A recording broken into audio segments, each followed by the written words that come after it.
우리 계속해서 우리 야고보서를 함께 살펴보고 있는 중입니다. 오늘 네 번째 시간인데요. 듣기는 속히 하고라는 제목으로 오늘 말씀의 은혜를 함께 나누고자 합니다. 흔히 많이 알려진 수수께끼라 대답을 성도 여러분들께서 다 알고 계시리라고 생각합니다. 왜 귀는 두 개이고 입은 하나일까요? 성도 여러분, 왜 귀는 두 개이고 입이 하나일까요? 입 두 개 가지신 분 계세요? 귀 하나? 입은 하나, 귀는 두 개.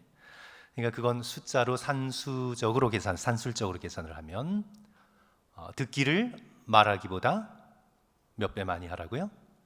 두 배 많이 하라. 그런 뜻일 것 같아요. 그런데 또 다른 대답을 주장하시는 분이 있어요. 귀가 두 개고 입이 하나인 이유는 두 귀로 열심히 들어서 입으로 다 쏟아내라. 또 그렇게 주장하는 분들이 계실 수도 있어요.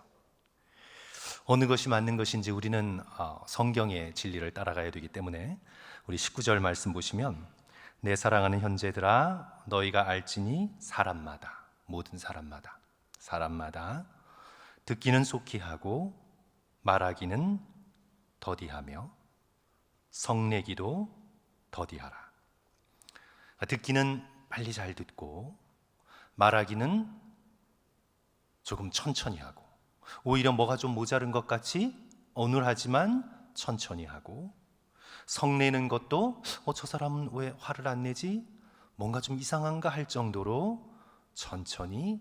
그렇다고 또 너무 늦게 화를 내면 안 돼요. 네? 아예 성내지 말라는 얘기죠. 어쨌든 사람들은 잘 듣는 것보다 잘 말하기를 훨씬 더 좋아하는 것 같습니다. 저도 목사로 잘 말하는 게 좋은 것 같아요.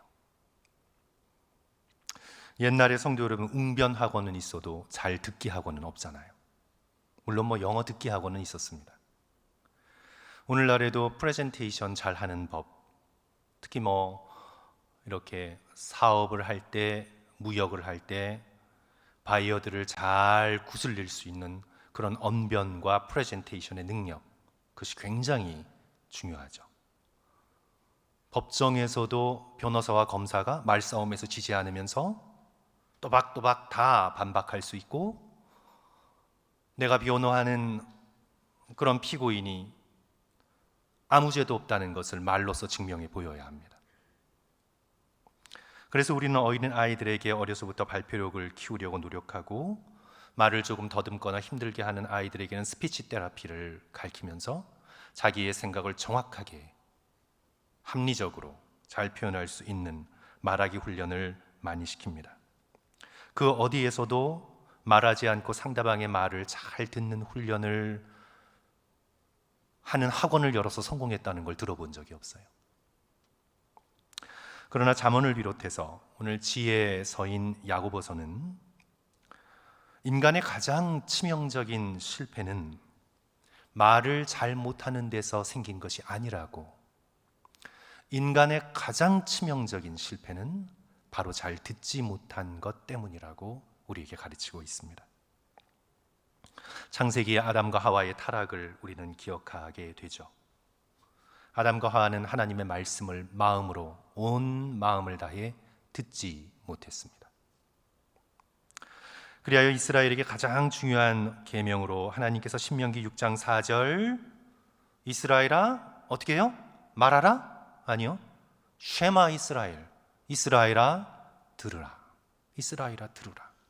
너희들은 귀를 열고 마음의 귀를 열어 귀 기울여 나의 말을 들으라. 그래서 믿음은 말하는 데서 나는 것이 아니라 믿음은 들음에서 나며. 오늘 본문의 말씀은 우리가 잘 듣지 못하는 이유를 정확하게 지적하고 있습니다. 그것은 급한 마음 때문에 그렇습니다.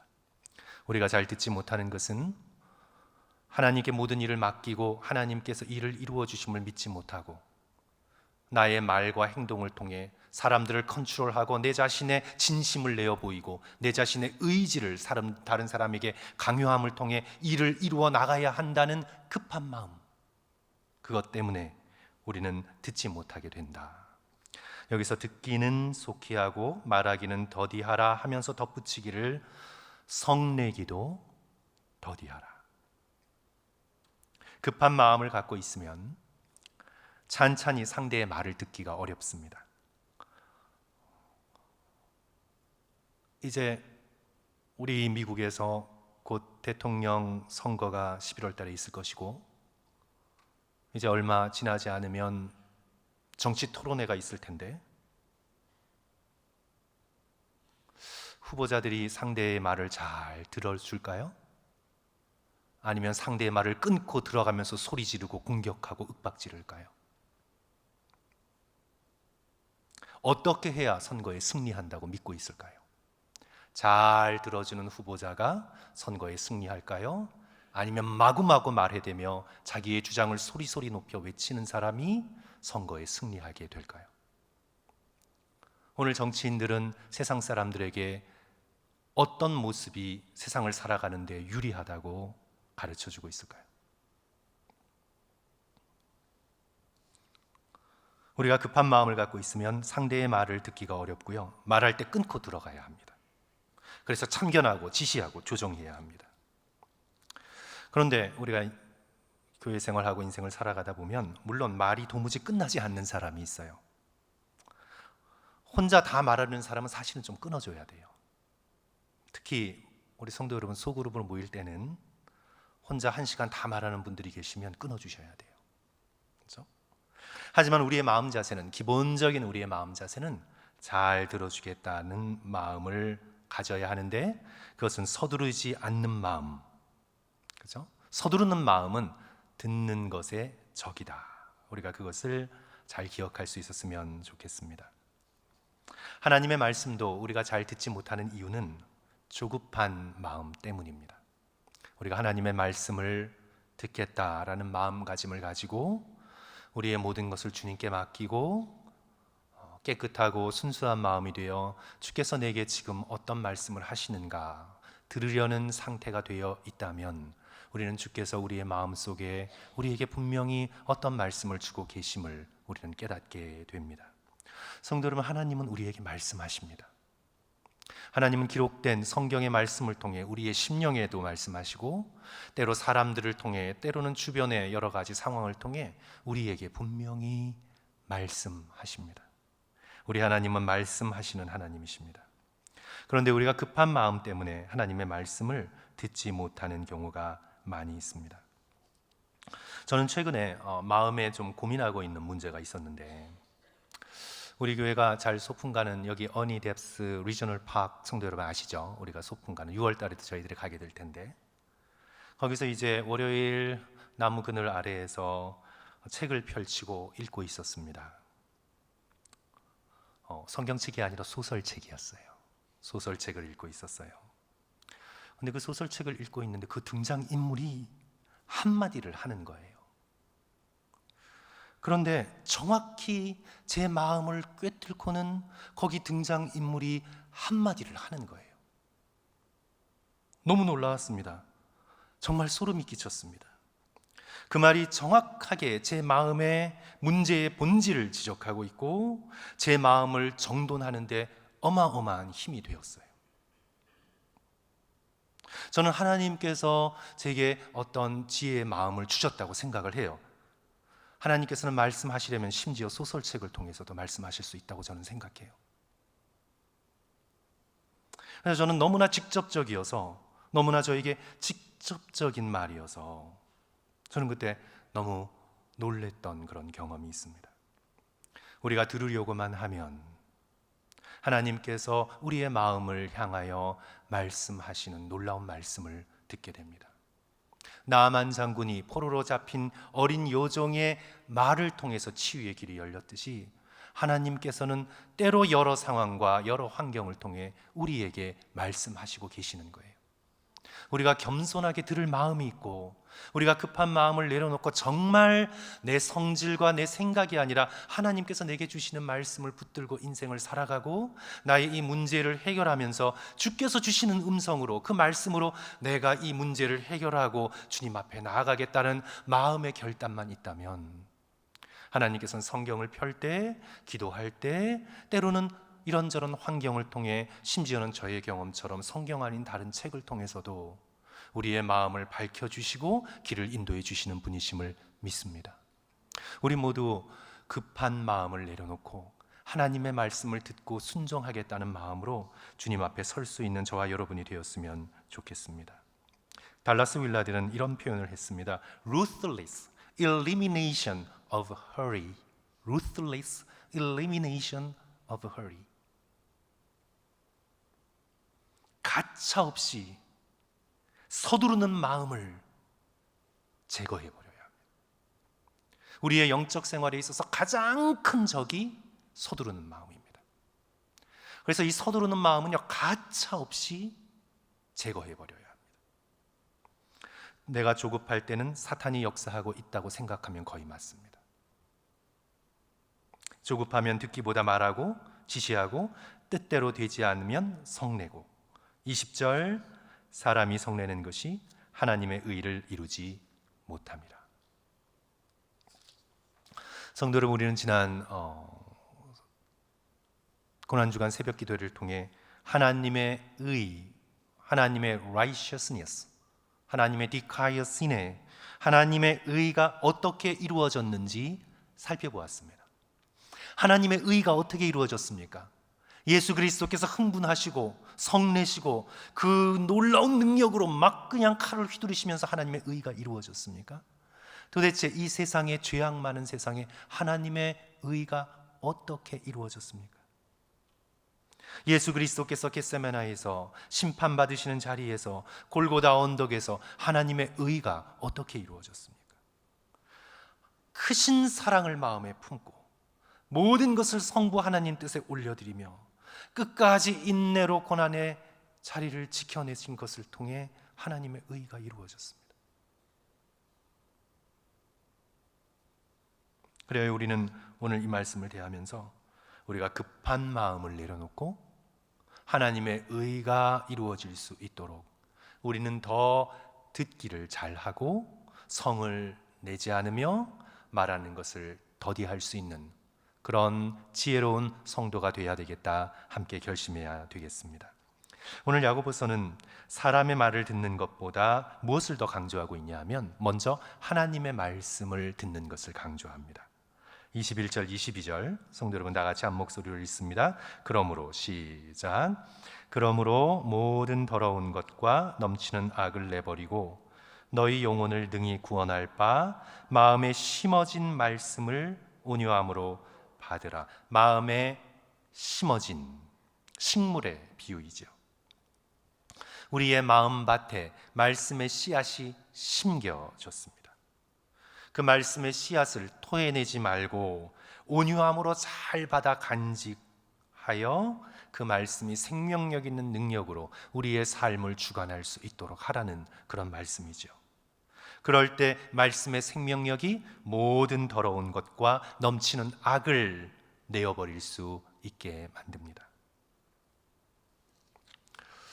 우리 장로교가 특별히 말씀을 많이 강조해서 말씀에 대해서 성도들께서 오해하는 경우가 적지 않은데요. 목회 초기에 어느 안수 집사님께서 저에게 정색을 하고 이렇게 말씀을 하셨습니다. 충고한다고요? 목사님, 너무 말씀 강조하지 마세요. 요즘 교회 말씀만으로는 안 돼요. 저한테 그러시는 거예요. 그렇죠. 성도 여러분, 친교도 필요하고 찬양을 비롯한 다른 것도 강조해야 한다는 뜻으로 충분히 이해했습니다. 그런데 좀 뒤돌아보고 생각하니까 서글픈 마음이 들어요. 성도 여러분, 그런 경험 있죠? 앞에서 말할 때는 당장은 생각이 안 나서 네, 그러다가 싹 뒤돌아가면 생각이 갑자기 나요.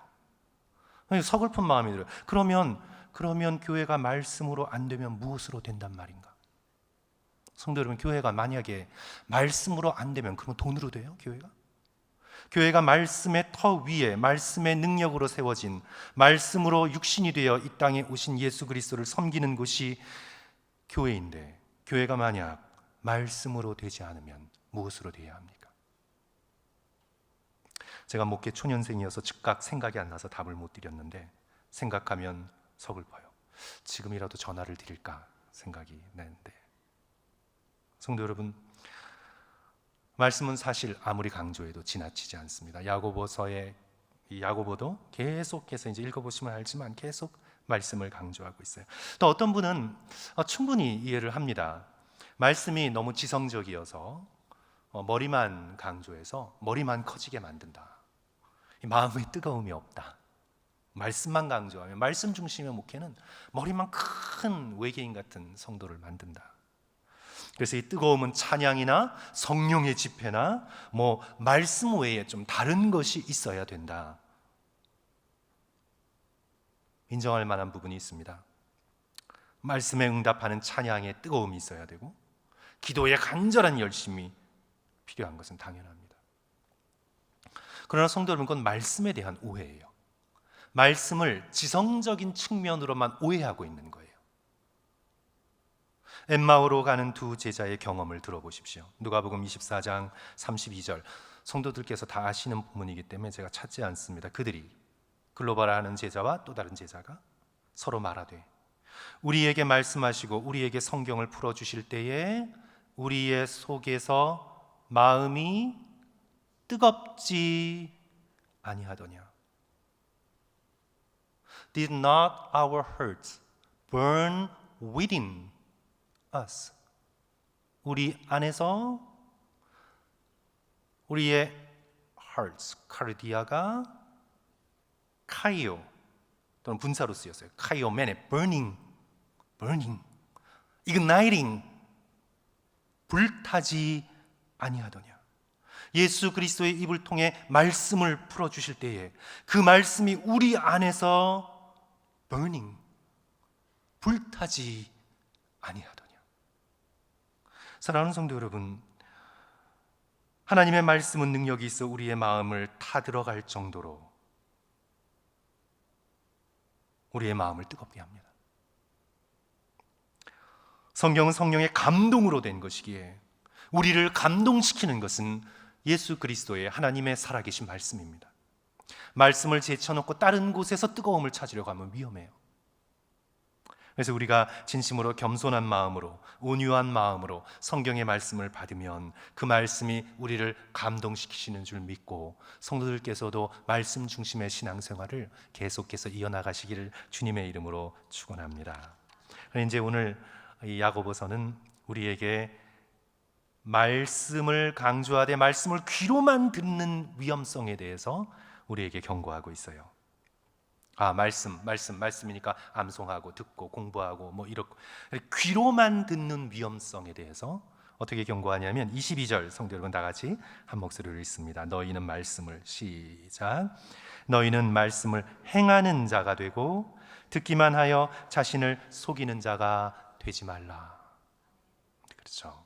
그러면서 말씀을 뭐에 비유합니까? 말씀에 대한 비유가 성경에 많이 나오는데 말씀을 거울에 비유해요. 23절, 24절, 누구든지 말씀을 듣고 행하지 아니하면 그는 거울로 자기의 생긴 얼굴을 보는 사람과 같아서 제 자신을 보고 가서 그 모습이 어떠했는지를 곧 잊어버리거니와. 거울을 봤어요. 보니까 이빨에 고춧가루, 김가루, 상추 조각이 잔뜩 끼어 있어요. 봤어요. 그런데 돌아가서 잊어버려요. 도대체 거울은 왜 보는 것일까? 말씀을 듣기만 하고 행하지 않는 사람은 그와 같다는 거예요. 거울을 보기만 해요. 근데 잊어버려요. 그럼 거울은 왜 본 거예요? 제가 쓸데없는 여담을 좀 말씀드릴게요. 제가 어느 설교학 책을 읽으니까 쓸데없는 말도 설교에 가끔 하라고 그렇게 돼 있어요. 그래서 제가 여담을 좀 말씀드리는데, 요즘은 다 겉모습만 봐서는 젊어서 외모만 보아서는 나이 구분이 어렵대요. 이분이 20대인지 30대인지 40대인지 50대인지. 그래서 진짜 젊은 사람과 가짜 젊은 사람을 구분하는 법이 있대요. 식사 후에 물을 마시면서 이렇게 식사 후에 물을 그냥 꿀꺽 삼키고 가만히 있으면 진짜 젊은 사람이에요. 근데 이걸 마시고 입을 이렇게 가글가글하면 그건 가짜 젊은 사람이에요. 왜냐하면 나이가 들면 이빨 사이가 벌어지고 그래서 이게 입에 많이 껴요. 그래서 그렇게 구분을 한다고 하니까 제가 제 딸아이와 식사를 하고 커피 마시면서 가글가글 했다가 아빠 엄마 하고 창피해서 어디 못 다니겠다고 창피해서 전혀 못하니. 절대로 성도 여러분, 자녀들 앞에서 커피 마시면서 이렇게 커피 마시면서 가글가글 절대 하지 마세요. 예, 아주 혼났어요. 쓸데없는 얘기하다가 길을 잃어버렸습니다. 예. 이 거울의 비유의 전제는 뭐냐 하면 말씀은 우리의 참 모습을 드러낸다. 이게 전제예요. 성도 여러분, 우리가 사람 앞에 섰을 때 그 사람과의 관계 때문에 어떤 사람은 우리의 안 좋은 모습을 보고도 직접 말하기가 어려워요. 저도 이렇게 신방 갔다가 하루 종일 얘기를 하면서 집에 왔는데 이빨 사이에 상추가 이렇게 껴있는, 얘기를 안 해줘요. 좀 얘기를 해줘야 되잖아요. 목사님, 이빨 사이에 뭐 꼈어요? 좀 얘기를 해주셔야 되는데 얘기를 안 해요. 왜냐하면 제가 민망할까 봐. 어쩐지 얘기하면서 자꾸 눈을 딴 데로 돌리시더라고요. 사람은 나와의 관계가 있기 때문에 솔직하게 얘기를 안 해줘요. 제가 마음 상할까 봐. 그런데 성경은 우리에게 아부하지 않아요. 성경 말씀은 우리에게 있는 모습 그대로, 내 자신도 보기가 어려워 숨기고 있는 나의 마음을 성경은 드러내요. 성경 앞에서 내가 얼마나 이중적이고, 내가 얼마나 추하고, 내가 얼마나 기만적이고, 성경의 말씀이 나의 마음을 드러내요. 그래서 성경은 거울과 같은 거예요. 거울과 같은 거예요. 그래서 초대 교부들은 이렇게 표현합니다. 우리가 말씀을 읽는 것이 아니라 We don't read the Bible, the Bible reads us. 그렇게 표현했어요. 우리가 성경을 읽는 게 아니에요. 우리가 이 성경이 무슨 뜻이 있나 성경을 샅샅이, 성경의 배경까지 다 읽는다고 생각하지만 그렇지 않아요. 우리가 성경을 진심으로 읽을 때는 어떤 역사가 일어나냐면 성경의 말씀이 나를 읽어요. 그래서 성경을 읽으면서 마음이 괴로워요. 성경을 읽으면서 내가 회개해야 될 것들이 너무 많아요. 성경은 단지 우리를 위로하지 않아요. 우리를 진심으로 위로하기 위해 우리의 참모습이 어떤 것인가를 가감없이 지적해줘요. 그리고 그것을 고칠 수 있다고 예수 그리스도의 보혈의 능력과 말씀의 날카로운 성령의 양날 같은 그 놀라운 검과 같은 성령의 능력의 말씀으로 너는 고쳐지고 온전케 되고 더 아름답고 선하고 하나님의 자녀다운 삶을 살아갈 수 있다고 성경은 진실을 우리에게 가르쳐 준 다음에 위로해요. 그러나 우리는 사람을 위로한다고 진실을 숨기잖아요. 기분 나쁠까 봐. 이빨에 뭐 그대로 다 껴있는데, 그리고는 괜찮다고 하잖아요. It's okay, it's okay. 병원에 가도 다 오케이래요. 오케이가 아닌데 다 괜찮대요. 세상은 우리를 속이잖아요. 그래서 자꾸 선전 보고 컴퓨터 보고 텔레비전 보고 쇼핑몰에 광고 보고 속으면서 살잖아요. 진실은 그게 아닌데. 그러나 성경은 오늘 우리의 있는 모습 그대로를 전부 다 드러내줍니다. 성경 앞에서 말씀을 읽으면 우리가 괴롭습니다. 성경은 먼저 우리를 괴롭게 한 다음에 우리를 치유하고 우리를 온전케 하여 진정한 위로와 진정한 회복으로 우리를 이끌어줘요.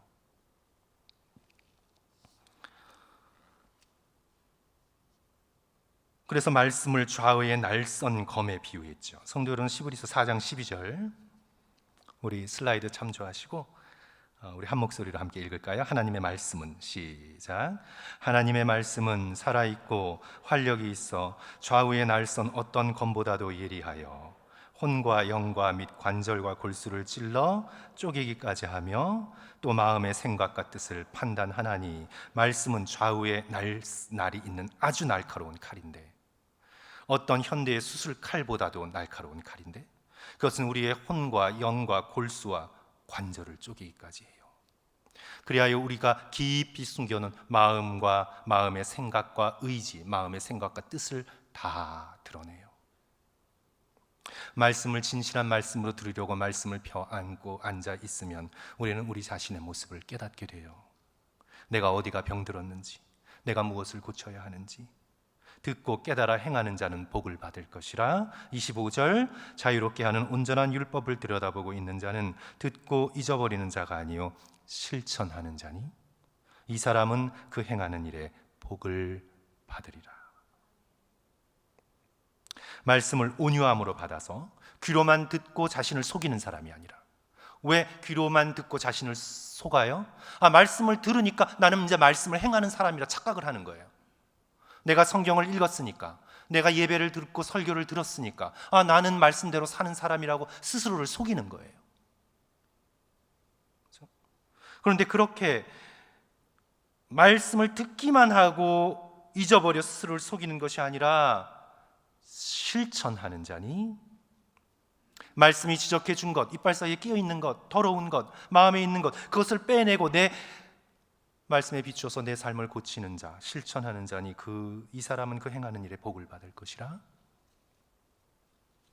이제 말씀을 온유함으로 마음에 받아 행하는 자, 그런 자의 여러 가지 신앙생활의 모습을 참된 경건이라고 얘기할 수 있는데, 이제 이 참된 경건은 삶의 변화로 나타납니다. 삶의 트랜스포메이션, 변화로 나타나는데, 이제 우리는 그것을 참된 경건이라 표현을 하고, 그렇다면 오늘 이 야고보서가 말하고 있는 참된 경건은 어떤 모습으로 드러날까요? 말씀을 듣기만 하고 잊어버려서 그냥 가는 사람이 아니라 말씀을 듣고 보아서 자신의 모습을 고치고, 그런 사람들, 그래서 말씀이 머리에만 있는 게 아니라 마음과 손과 발의 근육에 다 배어 있는 사람들, 예수 그리스도께서 말씀이 성육신하여 육신 속에 말씀이 다 들어갔던 삶을 사셨던 것처럼, 그게 성육신의 신비잖아요. 태초의 창조에 태초부터 있었던 모든 만물을 창조하시는 말씀의 능력이 예수 그리스도의 머리에만 있었던 것이 아니라, 가슴에만 있었던 것이 아니라 인카네이션, 말씀이 손끝까지, 모든 몸의 모든 구석까지 다 말씀이 배어 있는 거잖아요. 그래서 예수 그리스도께서는 생각과 행동과 감정뿐만 아니라 손의 움직임과 몸짓과 심지어는 마음 깊숙한 곳에 있는 욕망까지 예수 그리스도께서는 하나님의 말씀에 정확하게 합쳐진 영광스러운 말씀이 성육신한 거잖아요.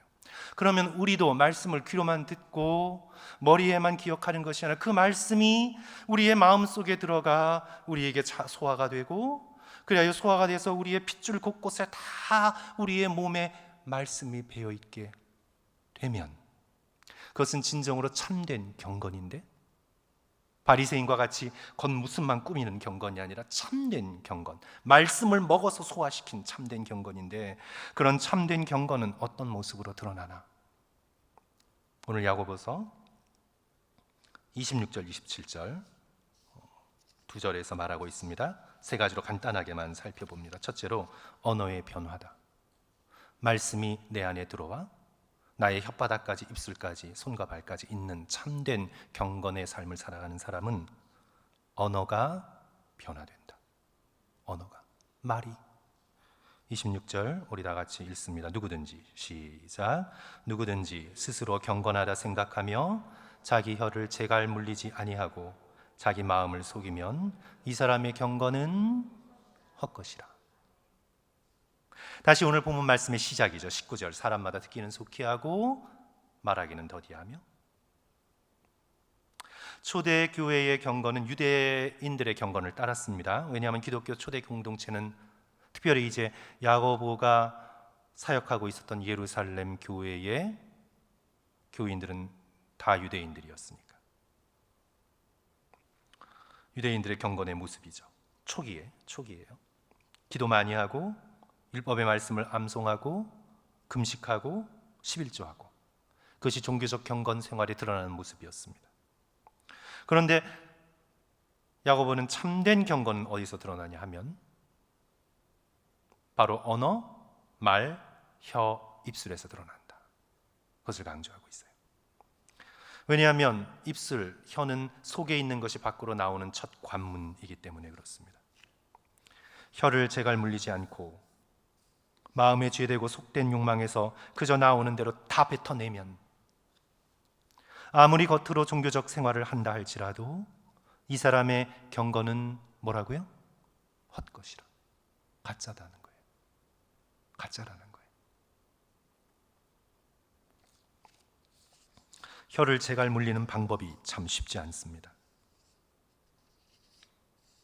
근데 쉽지 않더라도 성경에서 그렇게 하라 하실 때는 할 수 있는 능력도 주십니다. 하나님께서 우리에게 무엇을 하라고 말씀하실 때, 예수 그리스도께서 이렇게 하라고 말씀하실 때 할 수 없는 걸 하라고 말씀하시는 분이 아니십니다. 예수 그리스도께서는 할 수 있는 것을 하라고 하십니다. 우리의 능력으로는 할 수 없으나 하라고 하신 분께서 능력 주심을 믿고 우리가 주님께 맡기고 주님의 힘을 구하고 성령의 능력을 구할 때 인간적으로 할 수 없는 것을 이루게 하십니다. 그것이 은혜입니다. 그것이 하늘의 능력입니다. 그래서 성경에서 말씀에서 이렇게 하라고 말씀할 때 우리는 즉각적으로 나 못해, 비현실적이야, 가능하지 않아, 이렇게 하는 것이 믿음 없는 반응이에요. 에이, 그런 사람이 어디 있어, 나 못해. 이것은 말씀을 듣긴 들었지만 그 말씀을 믿지 않는 거예요. 마음의 온유함으로 담지 않는 거예요. 그런데 성경에서 그렇게 하라고 혀를 제갈 물리라고 말씀하실 때 주님, 그렇습니다, 저는 할 수 없습니다. 그러나 제 안에 계신 성령께서 할 수 있음을 믿습니다. 그렇게 믿고 성령을 의지하여 노력하고 훈련할 때 하나님께서 놀라운 능력으로 우리의 혀가 변화되는 그런 은혜를 우리에게 어느 날 주시죠. 제가 생각할 때 혀를 제갈 물리는 가장 좋은 방법은요, 성도 여러분, 평소에 예수 그리스도께 말을 많이 하셔야 합니다. 예수 그리스도께 말을 많이 하셔야 돼요. 평소에 정해진 시간에 기도해야 하는 것 중요합니다. 그런데 성도 여러분, 우리에게 있어서의 사단의 시험은 우리가 기도할 때보다 일상을 살아갈 때 오잖아요. 그렇기 때문에 열심히 기도하고 이제 탁 깨어서는 막 말하고 이런 삶이 아니에요. 우리는 평소 때도 정해진 시간에 열심히 기도하지만, 그러나 우리의 일상의 순간순간마다 예수님께 우리의 마음을 자주 많이 올려드릴 때, 그럴 때 우리는요, 말을 절제하게 되고 예수 그리스도의 임재를 의식하면서 사람들에게 말하게 되는, 혀의 재갈을 물리는 그런 훈련을 하게 됩니다. 다윗의 기도지요. 나의 입술의 모든 말과 나의 마음의 묵상이 주께 연락되는 제사가 되기를 원합니다. 나의 일상의 모든 말이 성전에서 드려지는 기도와 제사와 동일하게 되기를 원합니다. 이것이 다윗의 소원이었어요. 그래서 사랑하는 성도 여러분, 늘 우리의 일상 속에서 그냥 멍하게 있을 때에 다른 생각하지 마시고 주님께 마음을 올려드리고 자주자주 주님께 내 마음을 아뢰드림으로 인해서 우리의 언어가 변화되는 그런 놀라운 은혜를 받아 누리시기를 주님의 이름으로 축원합니다. 둘째로, 참된 경건은 우리 마음이 약한 자들에게 흘러가고 있는가, 내 마음이 자연스럽게 약한 자들을 향해 흘러가고 있는가, 그것이 우리의 경건의 참된 모습입니다. 27절 우리 같이 읽을까요? 하나님 앞에서, 시작. 하나님 아버지 앞에서 정결하고 더러움이 없는 경건은 곧 고아와 과부를 그 환난 중에 돌보고, 거기까지만 읽을게요. 참된 경건은 고아와 과부를 돌보는 것입니다. 고아와 과부, 옛날 가부장 시대 때에는 아버지나 남편이 없을 경우에는 경제 생활을 하기가 어려워 생존 자체가 불가능했습니다. 왜냐하면 남자가 떡을 벌어오는 사람이니까. 그 사람이 없어요. 그러면 고아, 과부는 생존이 불가능합니다. 이런 배경 속에서 우리가 경건해진다는 사인은 우리의 마음이 부하고 권력 있고 인기 있는 사람에게로 향하지 않고 우리의 마음이 어렵고 가난하고 아픈 사람들을 향해 나갈 때 우리의 경건은 올바로 성장하고 있는 거예요. 내가 신앙생활을 해나가면서도 늘 상류층에 대한 동경과 질투가 내 마음을 지배하고 있다면 저와 여러분의 경건은 헛것입니다. 어떻게 하면 돈을 좀 더 불리고, 어떻게 하면 좀 더 좋은 동네로 이사가고, 어떻게 하면 좀 더 상류층으로 입성할까, 진입할까를 여전히 마음속에 생각하고 있다면 저와 여러분의 경건은 가짜입니다. 그러나 내 마음이 부담감으로라도 약한 이들을 향해 흐르고 그들을 돌봐야 된다는 생각이 나고 그들을 향한 아픔을 마음속에 품게 되면, 그리하여 내가 어떻게 하면 좀 더 나누는 사람이 될 수 있을까? 내가 어떻게 하면 좀 더 섬기는 사람이 될 수 있을까? 하나님 앞에 섰을 때 내가 쌓아놓은 지상의 보물들로 인해 너는 얼마나 많은 사람들에게 마음의 사랑을 전했는가를 물어보실 때 대답할 것이 있기 위하여 나는 어떻게 나의 삶을 살아갈까 부담감으로도 고민하는 사람은 그 사람의 경건이 올바른 방향으로 나아가고 있다는 증거입니다.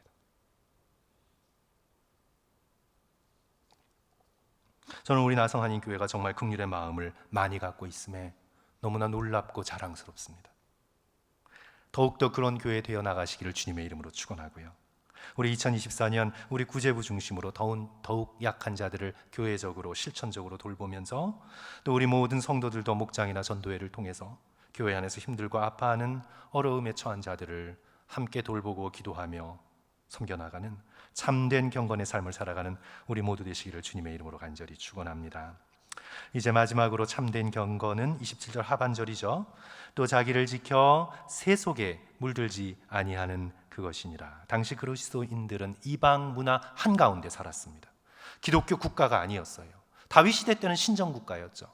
그러나 지금 이 신약의 말씀이 기록되고 있는 이 시대 속에서는 이방 문화의 한복판에서 살아가고 있습니다. 이방 문화란 헬레니즘을 말하는 거죠. 알렉산더의 정복으로 인해 그리스 문화가 전 세계에 퍼지게 되고, 이제 그리스 제국을 대신해서 로마 제국이 정복함으로 인해 각 나라와 민족이 각기 자기의 고유한 종교와 문화를 유지한다 해도 이미 문화적인 대세는 헬레니즘으로 대표되는 이방 문화였습니다. 완전한 헬레니즘 문화 가운데 믿음의 그리스도인들, 유대인들이 다 노출이 되었습니다. 헬레니즘, 세상 문화에 요즘도 성도 여러분 이 얼굴만 바뀌어졌죠. 오늘날도 결국 똑같습니다. 세상 문화의 두 중심은 무엇입니까? 성과 폭력입니다. 술의 신 디오니소스로 대표되는 향연, 향락적이고 비도덕적이었습니다. 거기에 글라디에이터, 검투사로 대표되는 폭력적인 문화, 대중문화를 지배하고 있었습니다. 오늘날도 정확하게 똑같습니다. 성도 여러분, 사회 어디를 봐도 향락과 폭력, 텔레비전, 드라마든 영화든 디즈니든 넷플릭스든 무엇을 틀어봐도 어디를 봐도 성과 폭력을 피할 수가 없습니다. 이런 문화적인 컨텐츠에 계속해서 노출되어서 자신을 내주고, 아 그런가 보다 하고 자신의 마음을 내주고, 그런 게임과 그런 동영상에 그런 소리에 우리의 마음을 수도 없이 내주고, 그런 것에 의해서 내 마음이 지배당하고 있으면 그리스도인의 경건은 불가능합니다.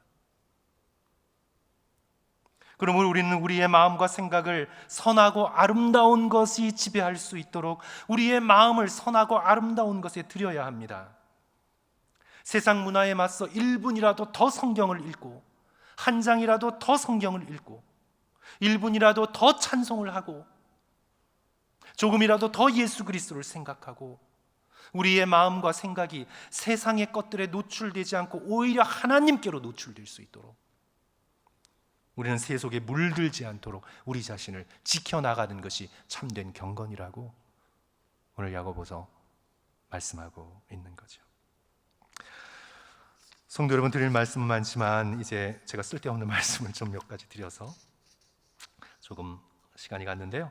오늘 말씀 결론을 내리면, 우리는 잘 듣는 사람이 되되 특별히 하나님의 살아계신 말씀을 온유함으로 마음에 받는 그런 사람이 되시기를 주님의 이름으로 간절히 축원합니다. 말씀을 귀로만 들을 뿐만 아니라 그 말씀을 내 마음에 새겨서, 마음에 새기면 마음이 소화를 하죠. 소화가 돼서 내 손끝과 발끝까지 말씀이 지배하도록, 특별히 나의 입술과 혀가 말씀으로 지배되도록, 그런 성도 여러분, 그런 언어 생활을 위해서 주님 앞에 기도하고 꿇어 엎드리는 저와 여러분이 되어야 되겠습니다. 혀가 무기인 사람들이 있어요. 입술이 무기인 사람들이 있어요. 그래서 사랑하는 성도 여러분, 오늘 이 말씀, 말의 절제, 언어의 변화를 위해서 우리가 특별히 열심으로 기도하고 늘 우리의 마음이 약한 자들을 긍휼히 여길 수 있는 마음이 되어질 수 있도록 자신의 영혼을 세상의 악하고 음란한 문화로부터 지켜낼 수 있는 오늘 저와 성도들 될 수 있도록 성령께서 우리를 도와주셔서 기도하고 꿇어 엎드리는 저와 성도들 되시기를 주님의 이름으로 간절히 축원합니다.